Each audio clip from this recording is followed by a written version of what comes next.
What's up, you guys? You are listening to the She's Going Places podcast. I'm your host, Taylor, and welcome back to another Wednesday. This Wednesday is different. It's a little unique because I'm actually recording video for this week's podcast.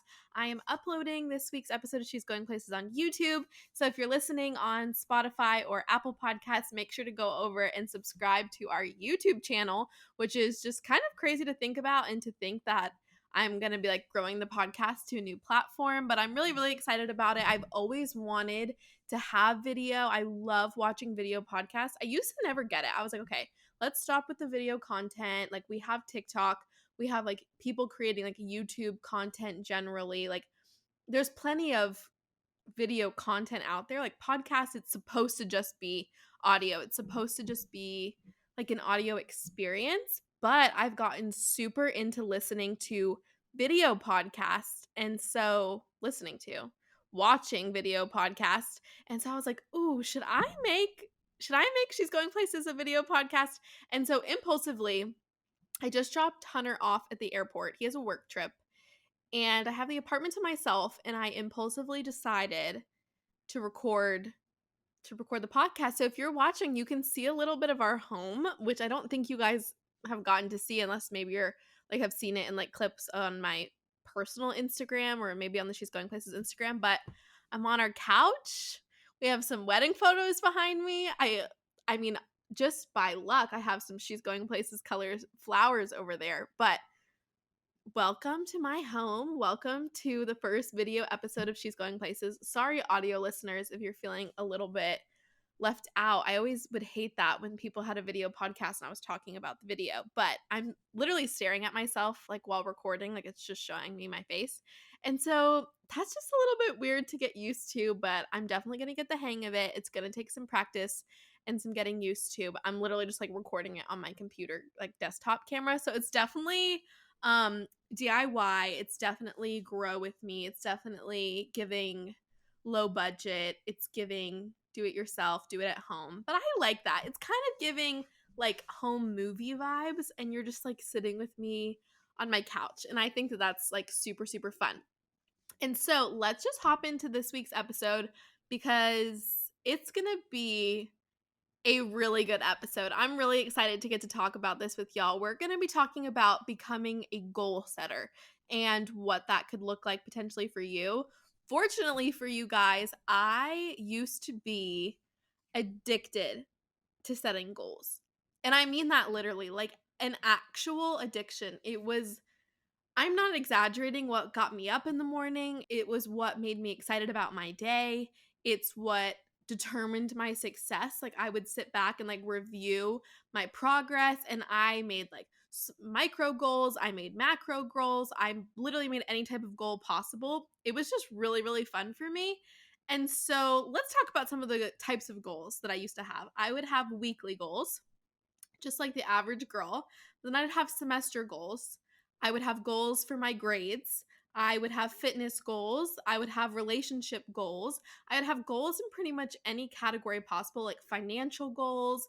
And this is all as a 14, 15, 16-year-old girl.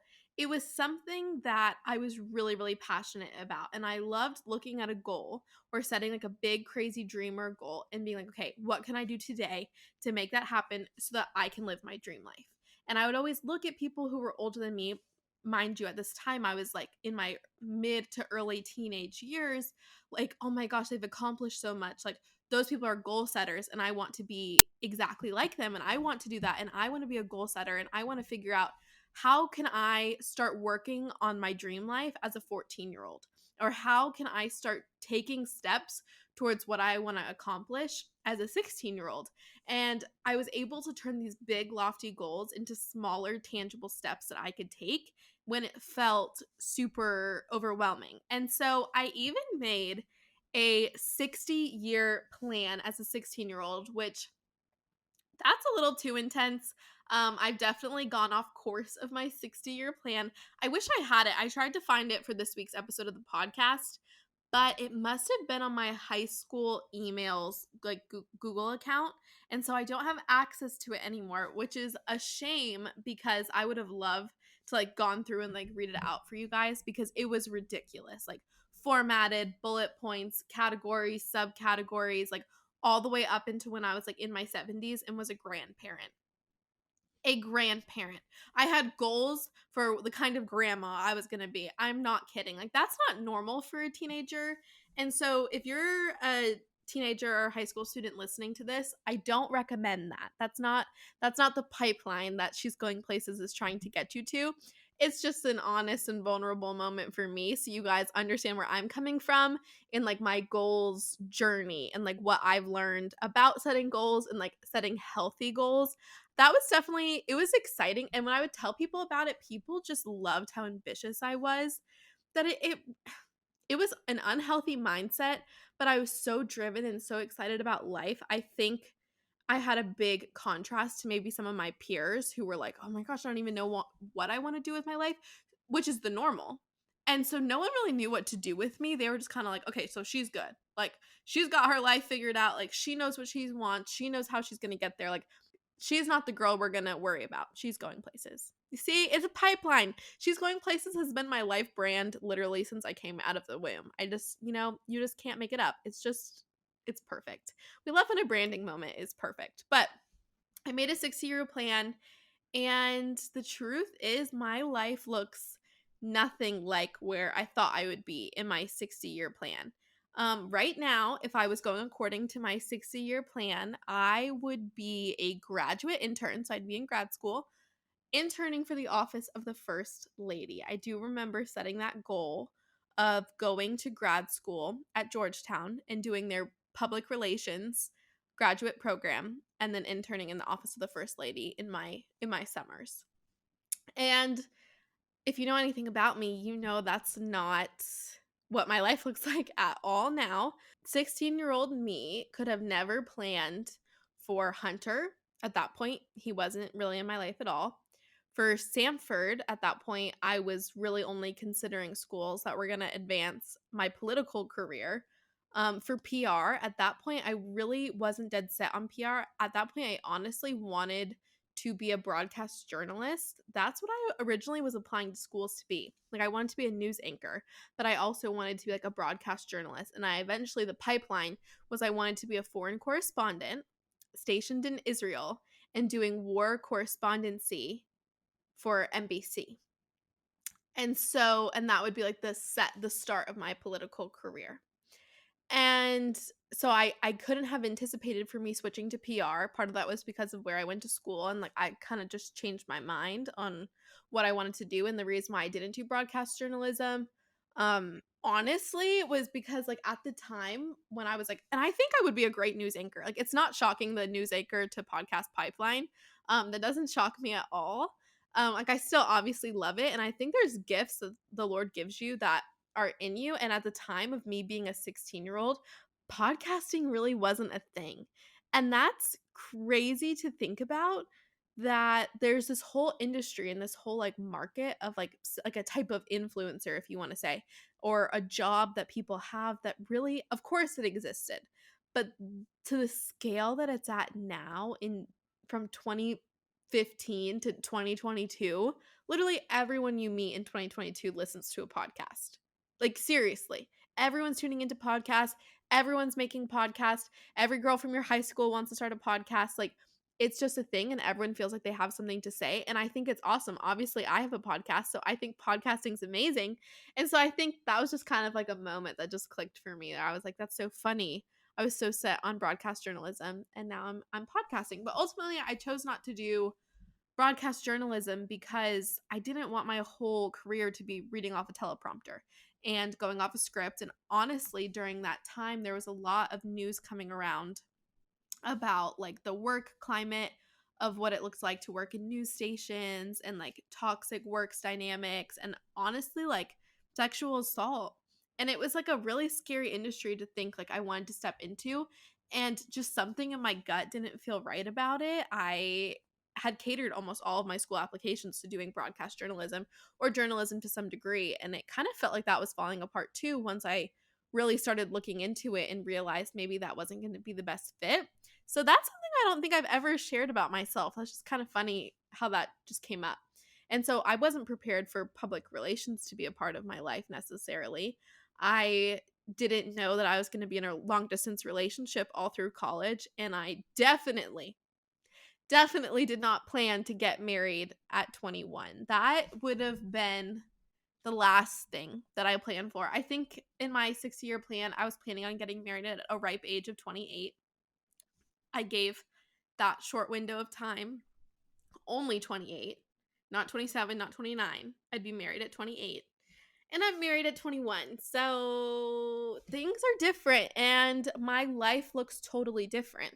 And after sitting back, and I've been here in Dallas and I've graduated and been working a full-time job now for 2 months, all of a sudden I was feeling like I've been telling you guys, I haven't necessarily been feeling like myself. And I was wondering why. I'm like, what's the funk? Is it because I'm in a new place?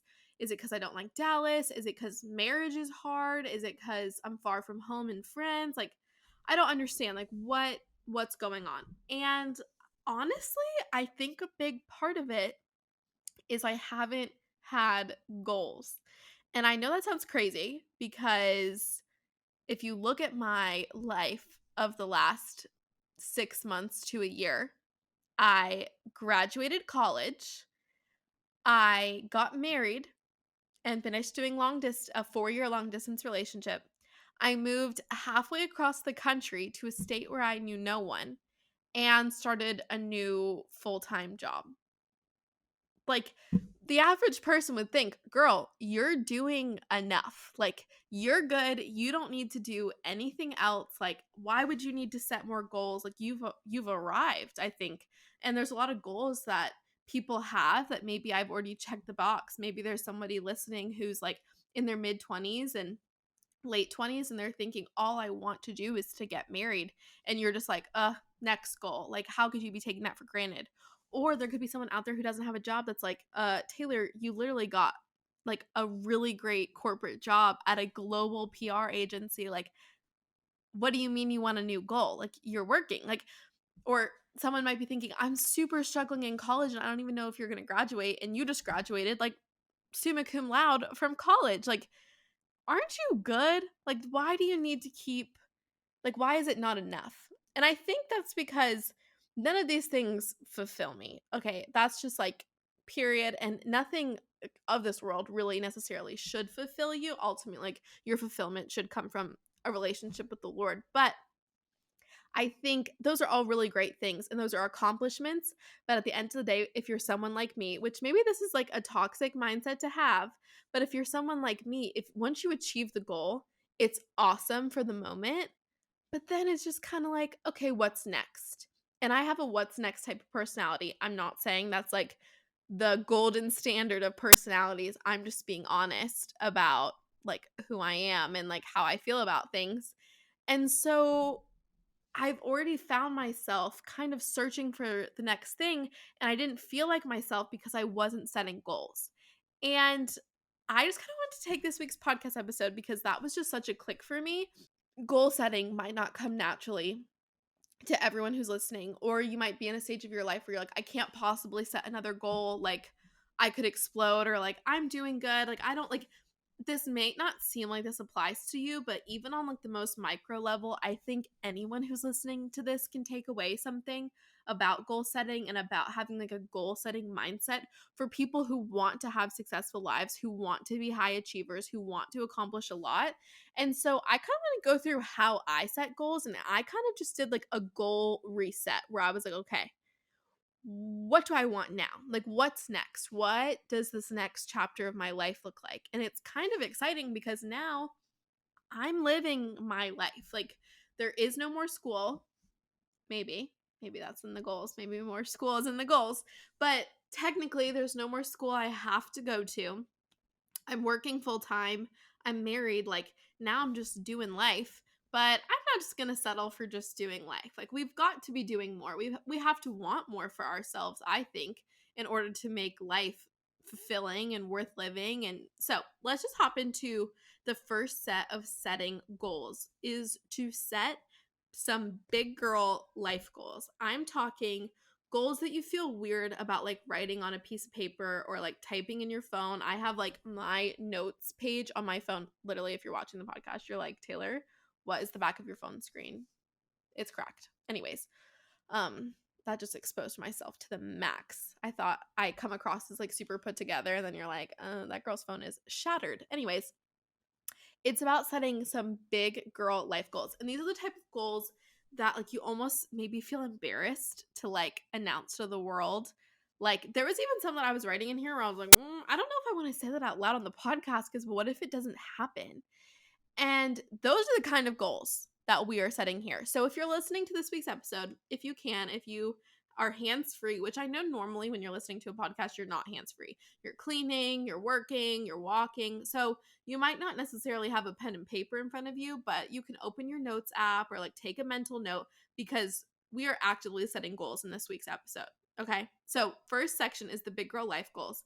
And I want you to think about what life is. Like what at the end of your life in the back of your head do you have expectations for you to accomplish? For example, I hate doing this. I saw a TikTok where someone was like, is it just me or does everyone just anticipate that they're randomly going to become a millionaire just because that's just something that's going to happen in their life? Like that's me. And like I have such like an entrepreneurial big word spirit and like things that I want to do and accomplish. And so in the back of my head, like becoming like a millionaire or like having like this big awesome business is like a duh in the back of my brain. But that might not be everybody. I might just be demented. But in terms of having goals, like I want you to think of like the things you expect. Do you expect to have your dream home at some point in your life? Do you expect to have the gorgeous big white house and 3 kids and 2 golden retrievers living on a farm, like perfect husband, perfect life? Is that an expectation that you have in your head? Okay, think about writing that out. That's a goal that you have. Think about the career that you're envisioning yourself having. Think about the life that at the end of your life, if you don't do something, you're going to be upset with yourself. Think about those type of things. Like for me, getting my dream house is like something that's like super important to me that I want to be able to do one day. I want to start a family. That is something that's written on my goals because that's not necessarily promised to me. That's not something that's like, duh, let's just schedule that in. That's a goal. One of my goals is to be financially well enough to be able to give a lot of money away, to be able to give a lot of money back, for us to be so blessed financially that we are able to just give away so much money and being able to bless people, literally even on a micro scale. And I feel like maybe you have also had like an experience with this, but I just remember being a kid and not understanding why my parents couldn't like give all of their money away to like homeless people or like people in need when we saw them. Like to me it was like because you know how like when you get older and like maybe like you're driving or okay, let's back up a little bit. When you're younger and you see like a homeless man like on the side of the road, your instant thought is like, what can we give him? Like, oh my gosh, mom, what money do you have? And I would do that to my mom all the time. Like, I'd be like, what can we give him? We have to get mom. Like, I'd almost like shame her if she's like, I don't have any cash on me. I'm like, how dare you not have any cash on you? We have to give this man something. And then as you get older, you start to be like, oh, let me just not make eye contact. Or then we start to be like, oh, he doesn't look like he's going to do anything good with it. Or we start to like judge people, or we start to think that like we are like the holders of the blessing. And we start to think like, oh, we get to decide who we bless or how we bless them, or this person deserves a blessing. And Hunter and I even had a really good conversation about this the other day where we gave money to someone and it was not the nicest experience, I'll say that for sure. Like he walked up to like our car, he didn't even make eye contact, didn't even say thank you. He was like talking on the phone and was like cursing up a storm and just like took it and kept walking. And we were like, huh. And then all of a sudden I had to think about like my heart posture. It's like, was I giving so that he would look at me and be like, thank you so much. Like, that was so wonderful of you. Thank you so much for doing that. God bless you. Like how you expect it to go? Or was I giving that just because I wanted to give it? I don't know. That was like my little tangent, my little soapbox. But I'm definitely learning a lot about giving. Hunter and I, this is just personal, just started tithing because we have found a home church, which is really, really exciting. And so I've never really been able, not even really, I've never tithed consistently. um, I always made excuses. I always said I was a student. I always said I didn't have enough money, which ultimately, if you're sitting here in that same position, I totally get it, but that's just not true.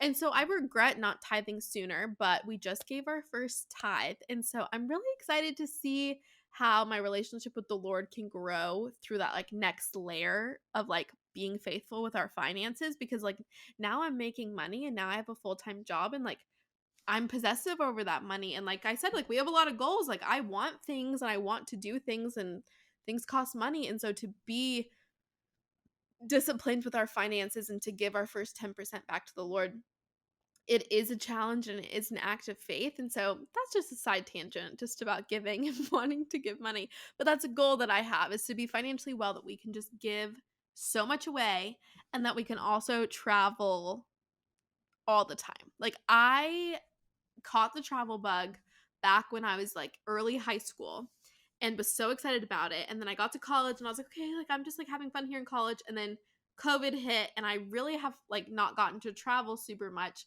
since then. And I definitely want to change that. And Hunter and I are saving up for some trips that we're really, really excited about. But I want to be able to be like, oh my gosh, of course we can do this, and being able to say yes to opportunities and not be limited by our finances. I'm believing that for myself and I'll be praying for that, but that's a goal that I have. Let me think of some other ones.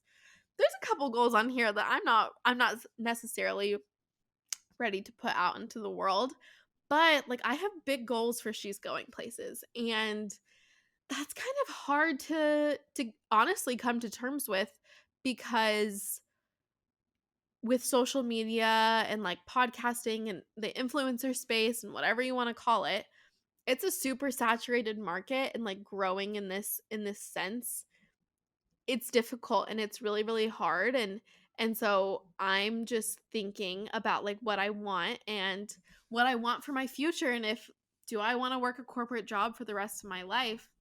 The answer is no. And I'm enjoying my corporate job right now, don't get me wrong. I think it's really great for the season of life I'm in, but I don't see that as like a long-term career for me. And so as a business person and as someone who I feel so connected to this brand, I feel really passionate about this brand, and I don't feel like I've ever been able to give my entire efforts to She's Going Places. And I think that there's a obviously a reason for that, and that's just not the season that I'm in, that this can be my full-time job. Believe me, it is not. Where I'm balancing a couple different, like I'm juggling a couple different things, because I'm expensive. I can't just like not make any money. That's just, Hunter would kill me. But like believing that this brand could, and if I work hard enough, it will grow into different avenues. And if I'm like announcing to the world and like dreaming big, like making She's Going Places a larger brand in different industries and different things, and like all these different entrepreneurial things that are on my heart, somehow all kind of fall into the branding of She's Going Places. So that's all I'm gonna say about that, because that's all I'm ready to say about that. But and there's more on here about like bigger life goals that I have. And so I think that this is important for like the big diary moment, like the one that you would be like giggling in your bed about with like your best friend at a sleepover, of like what you want to accomplish that feels like crazy to put under there, like hit 1 million followers on TikTok, or I want to make $1 million, or I want to sell everything and travel the world. Like these crazy big life goals that you have, just write them down. I'm not saying you have to change your life to do them right now, but I think it's really good to put your goals on paper, and so that you can see them. Because if they're just like swimming in the back of your head, they're not going to be doing anything for you, because quite frankly, if you don't have an active reminder of them, it's easy to forget. I mean, think about it. I got so caught up in wedding stuff and then moving here, and I was just I've been here for like 4 months, or married for 4 months. I don't know. Like the technicalities I get a little messed up on. But and I just like wasn't setting goals. And I wasn't thinking about my goals. And I'm like, Taylor, and that's because I didn't have them written down. I didn't have them right in front of me. I wasn't thinking about them. Okay, so that's the first section, the big girl life goals. You have them? Amazing. And then there's like the overall general goals. So like an example for me is to like really grow my relationship with the Lord. I feel like as a Christian, like everyone kind of has that goal that's kind of broad in general. And so there's no action items with that. That's just like I want to grow my relationship with the Lord. We'll get to the action items, but this is a good category to put that in your general goals. Or I want to love my closet and feel good about everything that I have. That's a general goal. I want to have a healthier, balanced, and active lifestyle. General goal. I want to make my marriage the best it can be. General goal. Like these are like the ones that like you could like, like put on a t-shirt, on a notepad, like super general, but it's like things that are important to you, not necessarily action items, just like overall things that you want to accomplish that don't necessarily have a milestone. Like hitting 1 million followers on TikTok or getting a puppy or buying a house. And so from there, now you have your general, could put it on a t-shirt, on a sweatshirt goals of things you want to accomplish. And you have your big girl life goals. And you have both of these categories that have no action items. And you're just like, cool, I have all these goals, Taylor, but how am I going to accomplish them? And I think this is the difference between like the dreamers and like the go-getters are like, you can dream about a life that you want, but if you're not going to do anything to get it, it means nothing and you're accomplishing nothing. And there's kind of no point in the dreaming area because all dreaming with no goal setting is just going to make you disappointed with your life. And you're just like, I wish I was XYZ influencer who like lives at the beach and has like my dream life and her Instagram's so cute and it doesn't look like she has to like do school and she's drinking out of a coconut and swimming every day and she has a super cute body and she has a super cute husband and a super cute dog and she lives on a farm. I don't know. The farm thing has really been staying in my head. But just stuff like that. And you look at it and you're like, I want this dream. And it's like, okay, then let's set some goals to make that dream a reality. So now let's get into the nitty gritty, if my phone will work, the nitty gritty of goals. And this could look like your weekly goals, monthly goals, however it works for you. And obviously it's going to change based on person. But this could look like daily, weekly, monthly, yearly goals. And these are checkpoints and these are deadlines for you to meet. This is accountability for you to accomplish these goals. And these are small things that are going to get you towards larger goals. Okay, let's start with a daily goal example. One of my daily/weekly goals is to be disciplined about my morning quiet time. That's an action item. That something is, did I have quiet time this morning? Yes or no? It's a simple answer. It's a task that you can do. Well, being disciplined in my morning quiet time, guess what? Let's go back up to my general goals. That's going to grow my relationship with the Lord. Or that could be like, start tithing. Okay, well, when I tithe the first 10% of my income, that's going to grow my relationship with the Lord. I don't want to miss church on Sunday. That's going to grow. Like, you see how you can break it down into action items. And so, for example, if your overall general goal is to have a healthier, balanced, and active life, a weekly goal that I might have is work out 3 to 4 times a week. It's setting a reasonable goal. It's not saying, I'm going to work out 16 times a week and do 2 a days and then like a 3 a day on the weekend. Okay, girl, like you're just not going to, I hate to break it to you, unless you're just way cooler than me, you're just not going to accomplish that. Or going from like doing nothing to doing like doing like the 75 hard and doing like 2 45-minute workouts a day and like not smelling sugar and like doing like going super strict and intense, then you're just kind of setting yourself up to fail. That's just me speaking from personal experience. You might be different. You might be better than me. But another one could be like walk 10 miles a week. I saw someone post about that and I'm like, that's a great goal where it's just like going on walks. I love going on walks. I get to talk to either Hunter or I'm talking on the phone or it's a hot girl walk and I'm listening to a podcast. You could be on a hot girl walk right now listening to She's Going Places and just being like, I'm going to hit 10 miles a week. And that could be like you go on a longer walk one night. It's just flexible, but it's just being active. That could be like, I want to play pickleball this week. That's like doing a fun and active activity. Or like we're going to, it's just like incorporating health and wellness into your lifestyle. Or be like, I'm going to cook at home 5 days this week, but I can eat out twice for dinner. Or whatever your financial goals are. Like you're making actionable steps for your bigger goals that's ultimately going to help you get there. Now, my husband, he's the kind of person that would take this and make an Excel spreadsheet and break it down into your big goal. And then you could take like your daily, weekly, monthly, yearly goals and then like categorize them by how it's feeding in to your overall life goals. And you can see the percentages of the progress you're making. That stresses me out. That's a little too deep for me. He could be more intense about goal setting than I can. This is also coming from the man who like literally ran a half marathon with like barely training, and just he loves goals. He is a goals guy. We are a perfect couple in that regard. Let me see some of my other goals. Like if I want to love my closet, maybe an action item is like I'm going to purge my closet to get rid of stuff I don't like. Or I'm only going to buy stuff that I love, and I'm going to be thoughtful when I make purchases and really think, is this just a purchase that I'm purchasing just cuz it's cheap? Or is this something I'm purchasing because I love this item? It's kind of hard to find clothes that you love. Like when I started changing my mindset around this, I kind of was like, okay, well, I'm not gushing over clothes, but it's just sitting back and having like the wherewithal to be like, does this make sense for my lifestyle right now? Can I wear it with more than one outfit? Would I like to wear it? Like, is it practical? Like, it's just like thinking of different things that all feeds back into I want to love, like being able to walk into my closet and pick out anything because I love what's in there. Or make my marriage the best that it can be. Well, that could look like going on intentional dates. That could look like praying with Hunter every night before bed.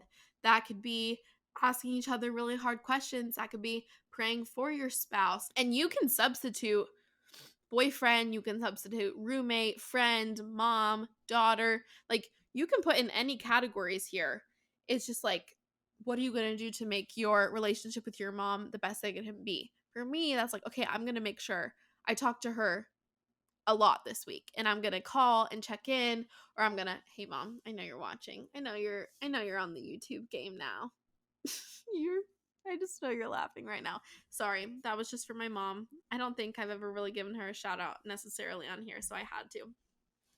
But like for me and my mom, if I'm like, okay, oh, this is a great example. You want to stay close to your college friends. I've said this on the podcast before, but on my notes app, I live by the notes app on my phone. Like my notes app, that is like number one app used on my phone. I'm not kidding. I live for it.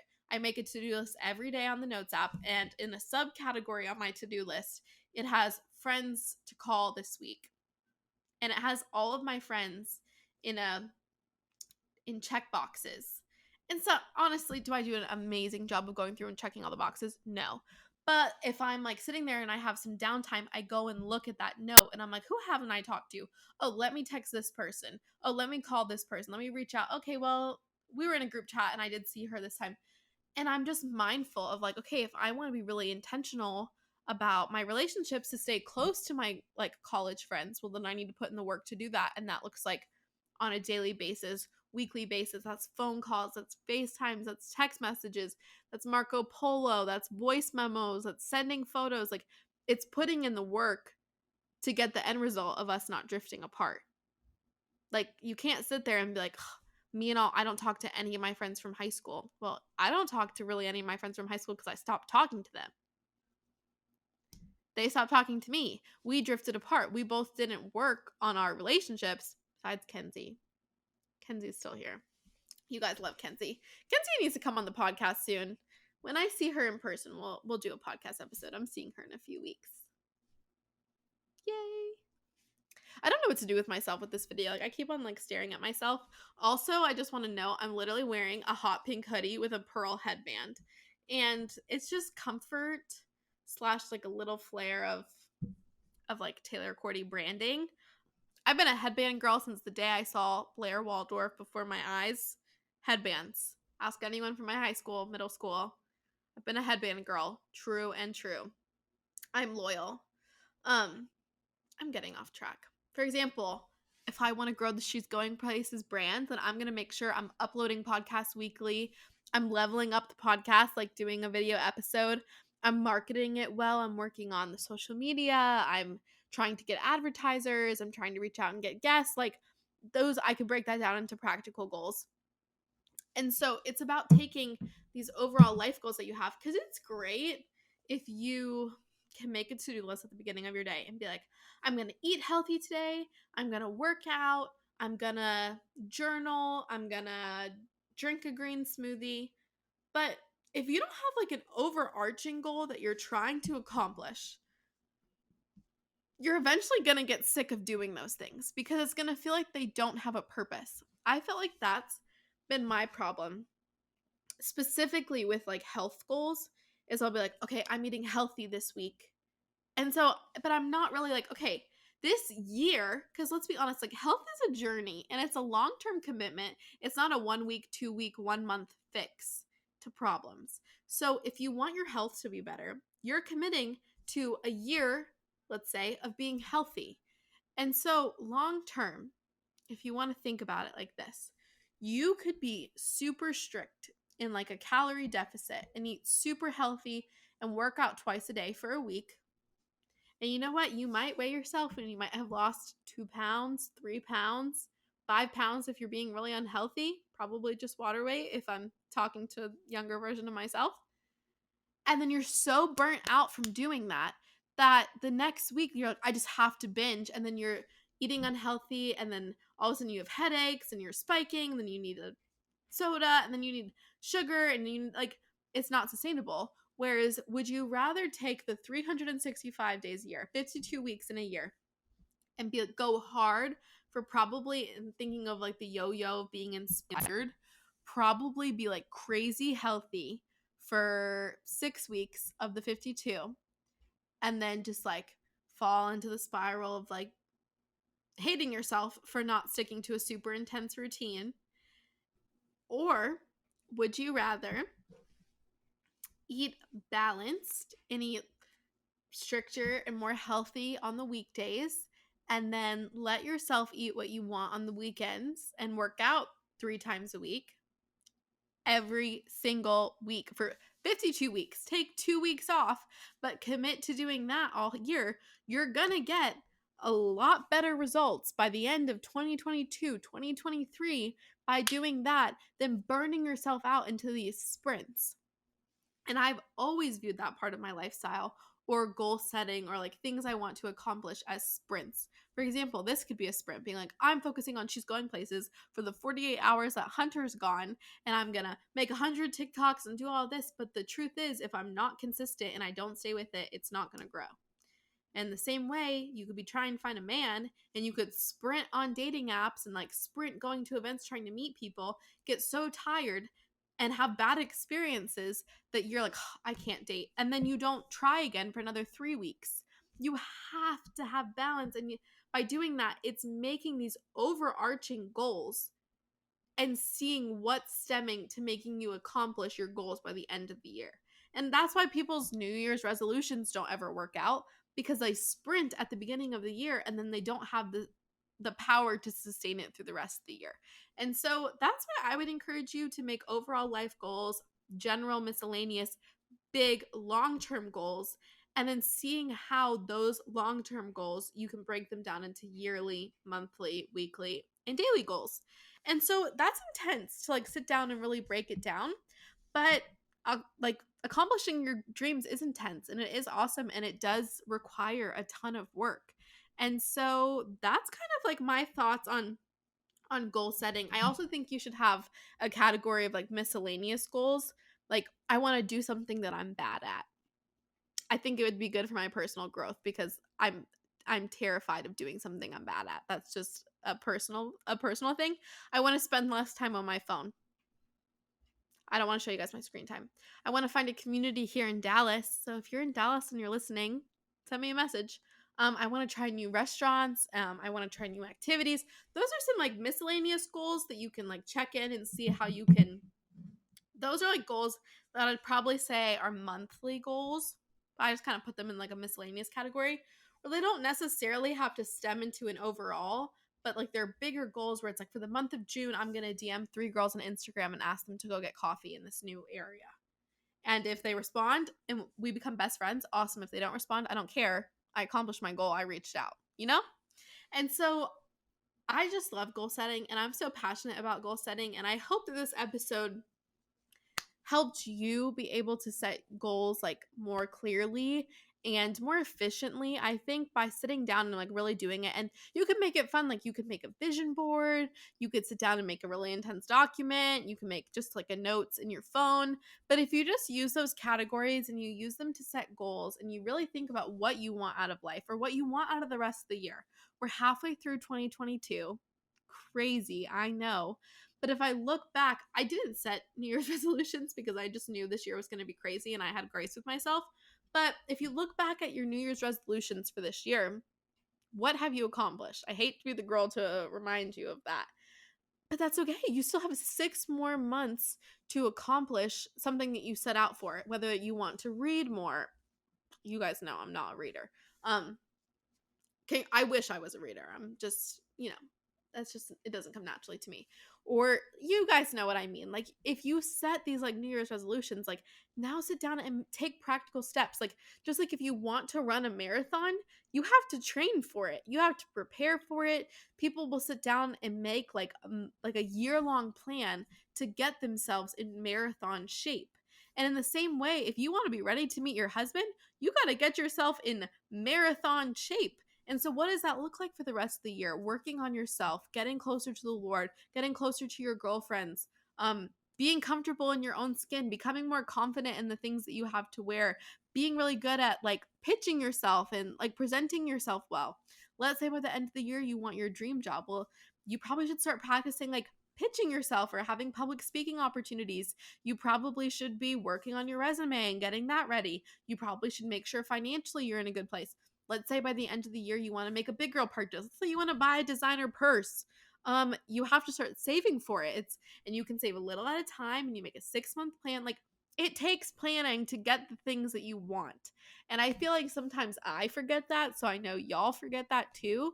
And so this was just kind of like a little episode reminder to start planning for your future and start planning for the life that you want to have. And by doing that, you need to set goals. And so I hope you guys love this week's episode. If you're watching on YouTube, thank you so much for watching and checking out this new platform. If you're not, make sure you come subscribe to She's Going Places on YouTube, but also follow us on Apple Podcasts, Spotify, and leave us a review.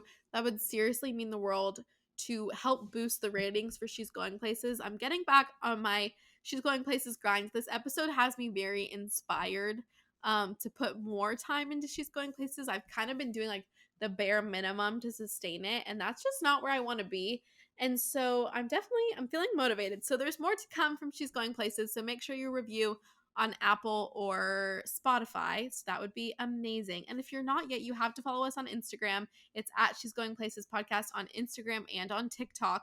I'm going to be, hopefully, fingers crossed, chopping up clips from this week's episode and putting them on there.